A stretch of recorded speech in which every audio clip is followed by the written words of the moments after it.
네, 코로나19와 관련해 혼란을 부추기는 가짜 뉴스들 걸러보는 순서입니다. 임주현 기자 나와 있습니다. 임 기자, 오늘은 혈액형 관련 뉴스 갖고 오셨습니까? 네, 이게 이틀 전 온라인 공간을 뜨겁게 달궜던 내용인데 지금도 계속 퍼지고 있더라고요. 그러니까 코로나19 바이러스가 혈액형에 따라서 그 감염도가 좀 달라질 수 있다. 그래서 혈액형에 따라서? 예, 그 AB형 혈액형에 따라서. 그래서 A형이 좀 더 잘 감염되고 제일 취약하고 반대로 O형은 좀 내성을 갖고 있기 때문에 덜 감염된다. 뭐 이런 내용입니다. 근데 이게 뜬금없이 나온 주장은 아니고요. 최근에 실제 관련 중국 연구진의 연구 결과가 있었고 그 연구 결과를 전한 언론 보도가 이 주장의 근거가 됐습니다. 그러니까 연구 결과도 있었고 보도도 있었다는 말씀인데 그러면 어느 정도 신빙성이 있는 거 아닌가요? 되게 그렇죠. 근데 이제 그 연구 결과 내용이 충분히 믿을 수 없는 거라고 한다면 좀 얘기가 달라지겠죠. 그래서 그 연구 결과를 간략히 소개해 드리자면요. 그 중국 우한과 선전시에 있는 그 병원 세 곳에 코로나19 확진자 2천여 명의 혈액형 분포를 좀 따져본 겁니다. 요거를 그 혈액형 분포율을 건강한 사람들의 그 혈액형 분포율과 비교를 해본 건데요.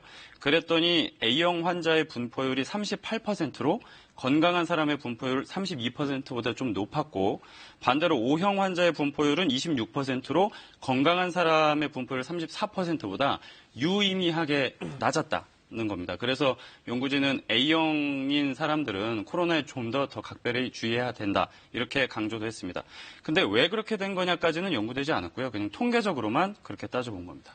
그러니까 인과관계는 밝혀지지 않았지만 결과가 이렇다. 그러니까 아까 A형이 좀 더 많았다는 말씀이었죠? 그렇죠. O형은 좀 적었고요. 네, 환자 중에 A형이 더 많았다는 그러니까 거죠. 실제 원인은 아직 모르지만 이제 결과는 그렇다는 건데 네. 그러면 그 자체로도 좀 의미가 있는 거 아닙니까? 그렇게 생각할 수 있는데 근데 결과적으로 이게 정식 논문으로 게재된 게 아니고 그 가설 단계에 머물러 있는 내용이었습니다. 가설이요? 예. 그러니까 한마디로 공신력 있는 연구 결과는 아닌 건데요. 보고서가 올라간 곳이 논문 사전 공개 사이트라는 곳이거든요. 이게 뭐냐면 연구자가 이제 자신이 연구한 내용을 좀 온라인에 올려놓으면 다른 연구자들이 그 내용을 좀 보고 이거는 맞다, 저거는 틀리다, 아니면 이런 오류가 있는 것 같다, 다양한 의견들을 좀 남기는 겁니다. 그러면 연구자가 그 의견들을 다 취합을 해서 본인 연구의 그 오류도 좀 잡고 그리고 내용도 좀 많이 보강을 해서 정식 학술지에 이제 논문으로 투고를 하는 거죠. 그러면 그 학술지 측에서 까다로운 이제 검증 과정을 거쳐서 통과가 되면 이제 정식으로 논문이 게재가 되는 건데 정식 논문으로 게재되기까지 보통 이제 수개월까지도 걸리다 보니까 되게 좀 급하게 좀 알려야 되겠다 싶은 내용은 이런 식으로 사전 공개를 하기도 하거든요. 그리고 또 말씀드렸다시피 반응과 조언을 얻기 위한 목적도 있고요. 그래서 그런 이유 때문에 이제 해당 사이트에는 이 논문을 게시할 때 아직 평가와 검토를 받은 내용이 아니기 때문에 연구 내용을 실제 임상에서 적용해서는 안 된다라는 그런 경고 문구가 붙어 있고요. 그리고 또 실제 연구진도 보고서에서 이 가설을 입증하기 위해서 추가 연구가 필요하다 이렇게 밝혔어요. 그러니까 스스로도 이게 가설이라는 점을 명확하게 한 거죠. 그래서 이제 다수 전문가들은 이 내용 하나만 가지고 과학적으로 맞다 틀리다를 판단할 수 없다. 이거 더 연구해야 된다. 그러니까 이 내용을 너무 과신한 나머지 감염 예방 수칙 소홀히 해서는 안 된다. 그렇게 강조했습니다. 그러니까 어디까지나 가설이란 말씀인데 그 가설이라고 또 충분히 경고도 했고 그렇다면 이거 언론 보도가 잘못된 거 아닙니까? 이런 거 보도하면 안 되잖아요. 그렇습니다. 사실 그 외국에서 그 연구 결과들 많이 나오는데 그거를 추가 검증 없이 그냥 기사화하는 경우가 많이 있었거든요. 그래서 오래전부터 그런 거 좀 문제가 있다라는 문제 제기가 있었는데 쉽게 좀 잘 바뀌지 않고 있습니다.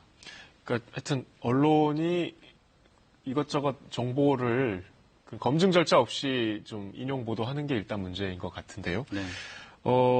다음에 준비하신 거는 사실 조금 시간을 지나긴 했는데 아직도 좀 화제가 되고 있는 것 같아요. 이게 이제 성남 은혜강교회였죠. 예. 이게 소금물을 신도들한테 뿌리는 장면, 그 사진이 이제 화제가 안 좋은 쪽으로 좀 화제가 됐었는데 네. 이거 어쨌든 전에 소금물 한번 짚어주셨잖아요. 네. 이것도 역시 잘못된 처방이었죠. 그렇습니다. 주요 내용이 이제 인체의 염분 농도인 0.9%를 유지해야 된다.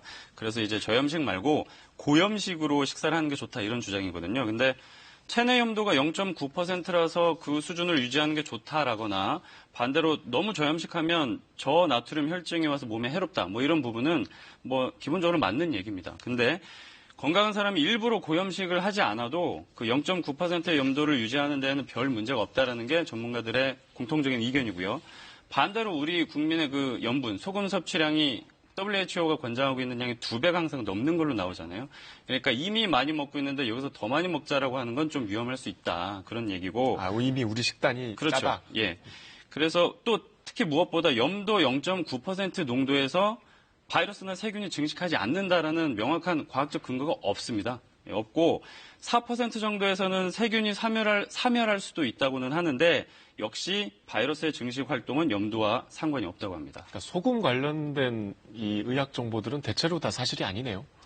되게 지금까지 좀 전해주신 그런 것. 것들이 많이 좀 나왔죠. 이게 소금은 뭐 소독에 효과가 있다 이런 인식에서 비롯되는 걸로 보입니다. 이게 사실 매번 마지막으로 이런 질문 드리지만 이게 왜 자꾸 이런 정보들이 나오는 거예요? 뭐 대답도 좀 반복이 되는 것 같아서 좀 죄송스럽기도 한데 그 코로나19에 대한 연구가 좀 많이 충분히 이루어지지 않다 보니까 아무래도 이런 좀 근거 없는 사실이나 어떤 잘못된 속설 이런 거에 좀 더 뭐 좀 현혹되기 쉬워지는 것 같습니다. 하여튼 오늘 정리하면 코로나19 관련해서 혈액형, 소금 관련이 없다. 아직까지 밝혀진 바 없다. 네. 이렇게 정리하면 되겠죠? 맞습니다. 고맙습니다.